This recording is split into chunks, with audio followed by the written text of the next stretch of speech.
Dan ternyata ibu kandungnya harus keluar dari asrama Early. Pada hari itu juga perempuan tersebut bunuh diri. Dia melompat dari lantai atas. Lu punya kuasa, enggak kira? Sepi dan menyeramkan. Saat diketuk pintunya, tiba-tiba Nani begitu kaget. Halo gengs, kembali lagi bersama aku Rama Gunawibawa di Pojok Misteri Fantastin.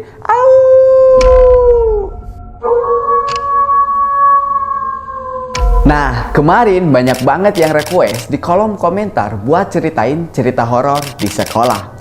Aku kabulin nih gengs, ada cerita dari Kak Suci Ramadhani yang nyeritain tentang hantu di asrama. Kisah ini menceritakan seorang gadis bernama Nani Halianson yang selalu semangat dan tidak mudah putus asa, namun dituduh sebagai seorang pembunuh yang telah menghilangkan nyawa adiknya. Dan ternyata ibu kandungnya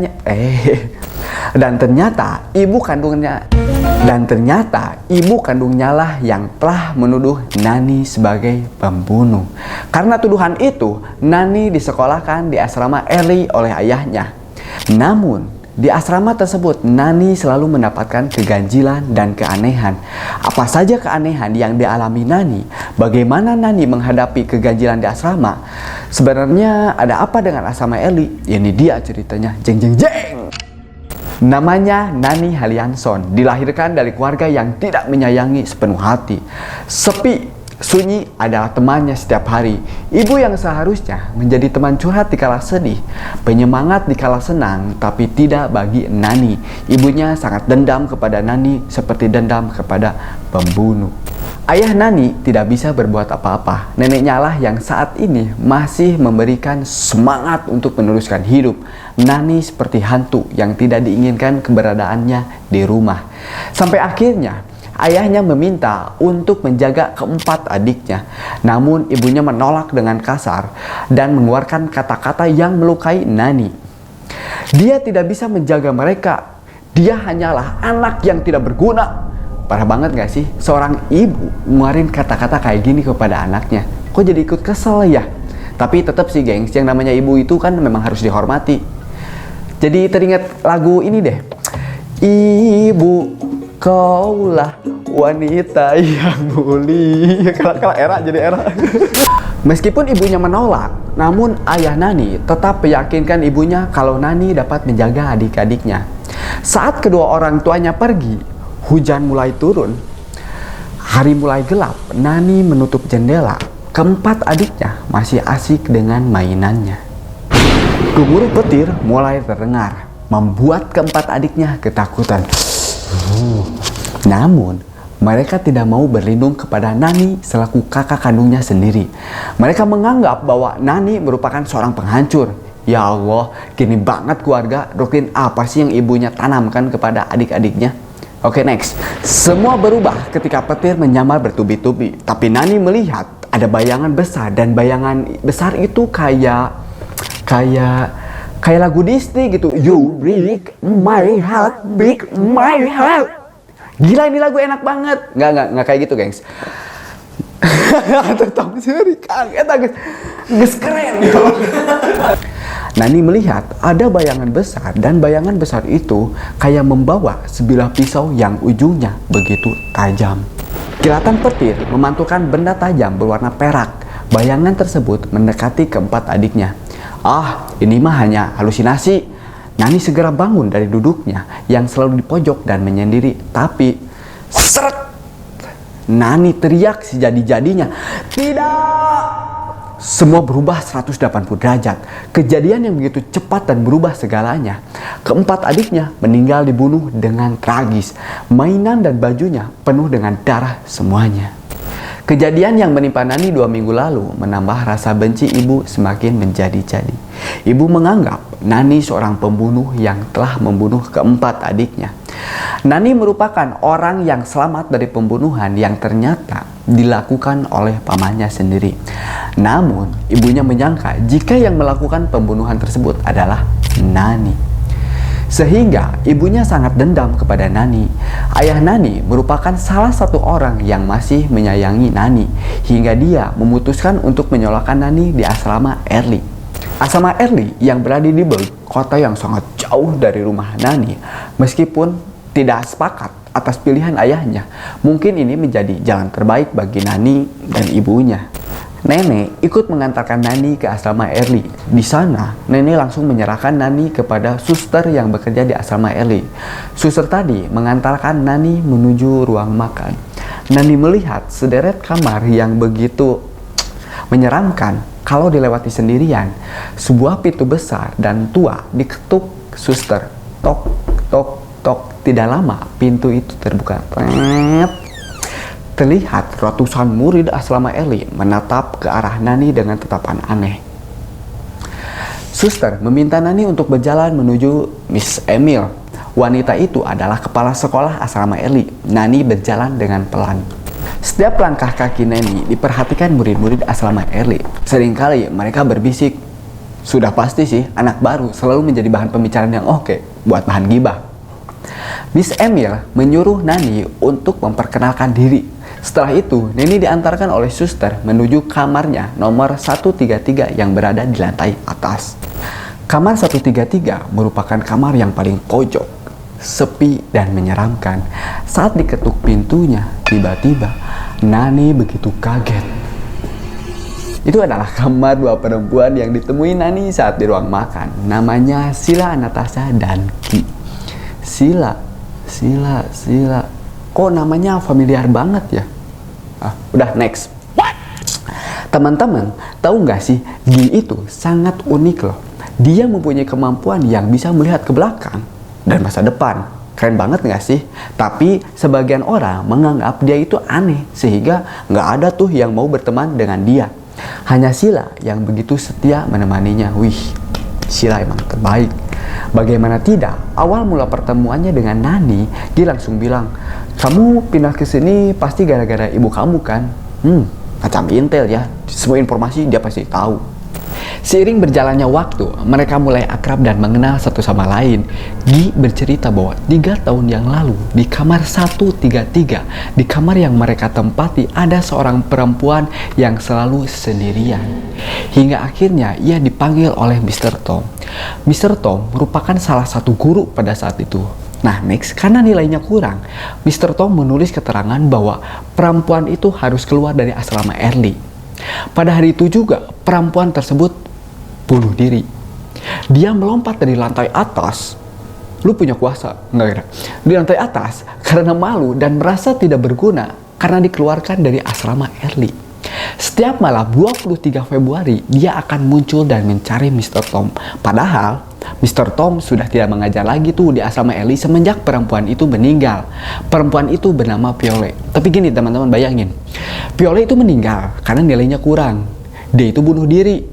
Dia itu cari Mr. Tom. Mr. Tom udah pindah semenjak perempuan itu bunuh diri. Nah, dia itu kan jadi arwah penasaran nih, selalu bergentayangan. Yang menjadi pertanyaan, dia itu arwah gentayangan atau mau remedial?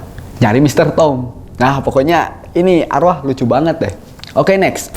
Ketika waktu mendekati 23 Februari, hal itu selalu membuat murid-murid asrama Erli ketakutan. Mereka tidak mau sendirian di kala malam itu datang. Bahkan, tahun kemarin nih, ada murid kelas 12 yang dihantui arwah Piole yang pada akhirnya murid itu memutuskan mengundurkan diri keluar dari sekolah Erli saking ketakutannya. Wow. Nani dan Sila ketakutan setengah mati mendengar cerita Gi. Nani menyegerakan untuk tidur. Ketakutan terus menyelimuti diri Nani. Keesokannya, makan malam segera dimulai. Nani kembali ke kamarnya. Topinya masih tersimpan di dalam lemari. Sudah menjadi peraturan di asrama jika saat makan malam, murid harus mengenakan topi. Peraturan yang aneh ya, seharusnya kan makan itu pakai garpu, sendok, ini pakai topi. Ya udahlah. Oke, next. Langkah kaki Nani ia jejakkan dengan rasa takut. Perasaannya sudah mulai kacau dan bingung. Nani melihat ada yang membuka jendela kamarnya. Apakah itu Gi? Mana mungkin itu Gi? Nani melihat Gi lagi bersama Sila di ruang makan. Atau bisa jadi itu Suster Gina. Tidak mungkin itu suster. Nani melihat ia sedang berada di dapur membantu para pekerja. Semakin ia melangkah mendekati kamarnya, semakin tinggi bulu kuduknya itu berdiri. Nani merinding, ada yang gak beres nih. Ia melangkah begitu pelan dengan hati-hati. Sontak ia melotot dan teriak. Kata-kata Gi kejadian Piole bahwa hari ini adalah 23 Februari, bahwa wanita itu akan datang pada jam kematiannya. Kata-kata Gi terus terngiang-ngiang di pikiran Nani. Udah mulai seru nih gengs, jadi merinding ah. Oke, next. Nani mencoba mengusir sejauh-jauhnya pikiran itu dan memasukkan kunci ke dalam lubang pintu. Kerek. Nani membuka pintu secara perlahan yang menghasilkan suara yang begitu pelan. Langsung menuju lemari tempat menyimpan topi yang tertinggal itu. Suara aneh kembali terdengar. Nani makin ketakutan. Saat Nani melihat ke arah suara itu, jeng jeng jeng, ia melihat seorang perempuan yang sedang berdiri tepat di jendela itu. Ia begitu berkeringat, pikirannya kacau, bingung dan takut. Jantungnya pun berdegup dengan kencang. Di setiap ada kamu, mengapa jantung ini berdetak lebih kencang seperti benderang mau perang? Oke, next. Piole menoleh ke arah Nani. Nani sangat ketakutan. Waktu seakan berhenti begitu saja.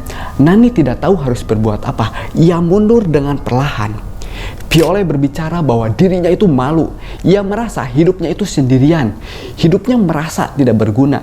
Dan ia berpikir bahwa hanya dengan cara bunuh diri itu adalah jalan terbaik. Nani memberikan penjelasan bahwa apa yang dilakukan Piole adalah tindakan yang keliru. Nani membandingkan dengan nasib yang menimpa dirinya yang dianggap pembunuh oleh ibunya sendiri. Piole mulai luluh. Nani meminta untuk mengikhlaskan apa yang sudah terjadi dan semoga hidup tenang di alam sana, jangan mengganggu alam lain. Tidak perlu dengan doa, mantra, dan ritual, cukup dengan mengadu nasib dan nasihat, arwah itu hilang seketika. Lucu juga ya, hilang begitu saja, kayak gebetan kamu lah. Tapi teman-teman, cerita ini tidak hanya tentang Piole. Cerita asrama Eli yang menakutkan dan menyeramkan baru saja terjadi. Ketika pelajaran sejarah dimulai, ada seorang perempuan yang ikut belajar juga. Namun semua murid tidak mengetahui siapa perempuan tersebut. Tatapannya begitu kosong, kulitnya putih. Seseorang yang mendekatinya pasti merasakan hal yang aneh dan diselimuti dengan ketakutan. Ditambah dengan teror yang tidak jelas dilakukan oleh siapa, entah arwah atau seseorang yang punya maksud tertentu. Setiap harinya, murid yang sedang sendirian akan menjadi target pembunuhan. Hingga pada suatu hari, teror itu juga menimpa salah satu di antara mereka bertiga, Nani, Gi, sama Sila. Mereka bertiga menyusun strategi agar mengetahui siapa di balik pembunuhan ini. Makan malam menjadi jam 5 sore, kegiatan belajar mengajar dibatasi. Suasana asrama Eli itu sangat kacau. Semua ketakutan dan khawatir menjadi korban pembunuhan. Begitupun Nani, Gi, dan Sila. Mereka yang menerima surat berantai merasakan ketakutan yang begitu hebat. Nyawa menjadi taruhannya. Kewaspadaan menjadi kunci utamanya. Pikirannya begitu bimbang dan kacau. Apakah di antara mereka ada yang menjadi korban? Mampukah Nani dan kedua sahabatnya menyelesaikan kejadian ini semua? Apa yang sebenarnya terjadi di asrama ini? Namun sayang, ceritanya harus berhenti di sini aja teman-teman. Buat kamu dan kamu yang mau tahu akhir dari ceritanya, bisa baca buku Fantastin Ghost Dormitory. Buku ini bisa kamu dapatkan di marketplace hijau atau oranye dengan harga yang murah banget. Dan masih banyak judul buku Fantastin yang lainnya dengan cerita gak kalah seru dan menegangkan. Buat kamu yang punya cerita horor, menyeramkan dan menegangkan, bisa langsung kirim ke email penerbit.pastelbook@gmail.com. Untuk cerita menarik dan aku ceritakan, nanti aku kasih hadiah deh. Aku Rama Gunawibawa, tunggu kisah seru selanjutnya hanya di Pojok Misteri Fantastin. Au!